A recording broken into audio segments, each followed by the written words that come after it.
tayo na naman ng nilasing na karne ng baka. Ayan na. Oh, halo-halo mo lang yan. And then, mamaya palalambutin yan. Paano?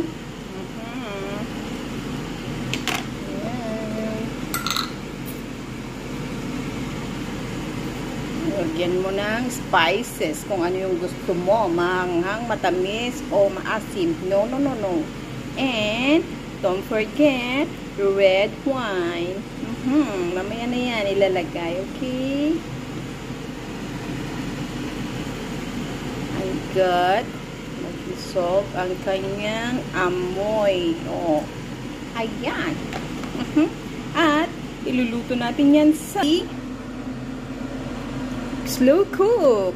It takes 6 hours. Oh, bahala ka dyan. Yan. Malambot. Yummy. Nilasing na karne ng baka. Nilasing kasi may alak. May alak, may balak. Ciao!